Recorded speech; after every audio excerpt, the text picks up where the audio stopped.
1984 തൃശ്ശൂർ ജില്ലയിൽ കുന്നംകുളം എന്ന സ്ഥലത്ത് ഉണ്ടായ ഒരു പ്രേതാനുഭവ കഥയാണ് ഞാൻ ഇന്നിവിടെ പറയുന്നത്. ഇതെൻ്റെ ജീവിതത്തിലെ എൻ്റെ പപ്പയുടെ ചെറുപ്പകാലത്തുള്ള ഒരു അനുഭവമാണ്. ഞാൻ ഈ കഥ ഇവിടെ പറയുന്നത്. തൃശ്ശൂർ ജില്ലയിൽ കുന്നംകുളം എന്ന സ്ഥലത്താണ് ഈ സംഭവം. എൻ്റെ പപ്പ വീട്ടിൽ പശു പരിപാലനമുണ്ടായിരുന്നു.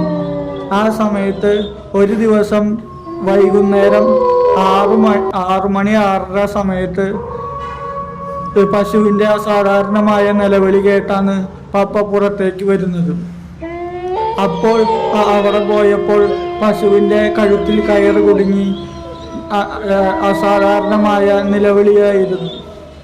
ആ സമയം പപ്പ അടുക്കളയിൽ പോയി ഒരു വെട്ടുകത്തി എടുത്ത് തിരിച്ചു വരുമ്പോഴാണ് തൊട്ടു സമീപത്ത് ഒരു പാമ്പുങ്കാവ്, അതിൻ്റെ അപ്പുറം ഒരു വലിയൊരു പുളിമരമുണ്ടായിരുന്നു.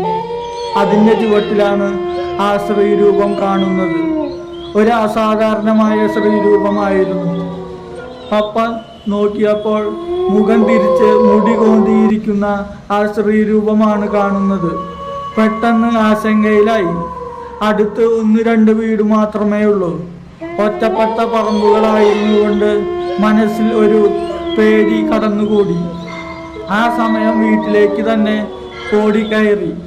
പിന്നീട് ഒരു നിമിഷം കഴിഞ്ഞ് വന്നു നോക്കുമ്പോൾ ആ സ്ത്രീരൂപം അവിടെ ഉണ്ടായിരുന്നില്ല.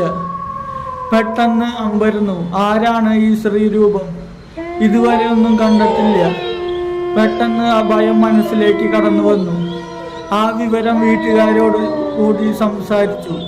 ഇന്നും ആ സംഭവം ഒരു ചോദ്യചിഹ്നമായി മനസ്സിൽ തുടർന്നു കൊണ്ടിരിക്കുകയാണ് എൻ്റെ പപ്പ. ജീവിതത്തിൽ ഇങ്ങനെ ഒരു അനുഭവം